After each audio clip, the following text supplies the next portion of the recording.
All right, guys, this is my review of Bragg Organic Sprinkle 24 herbs and spices. Why am I doing a review of this? Well, I decided to do food today because I must just be hungry. Here's what it looks like. Um, the reason that we like this, the reason that we like cooking with this is basically you can get 24 different, little containers like this and you got to sprinkle a little in there. Or you can just get one of these containers and it's got 24 herbs and spices. Rosemary, minced onion, minced garlic, granulated onion. Um, you've got tarragon, parsley.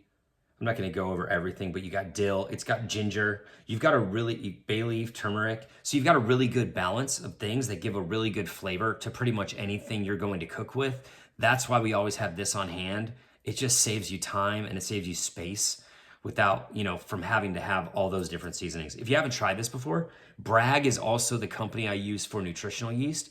They make a lot of really good products, not just good products, but high quality and nutritional and good for you products, and they make them better. So this is organic. They make things non-GMO, organic, all that kind of stuff. So they're a great company. They've been around for a while, and they're kind of like the gold standard of like really good natural seasoning products. If you haven't tried this, give it a shot.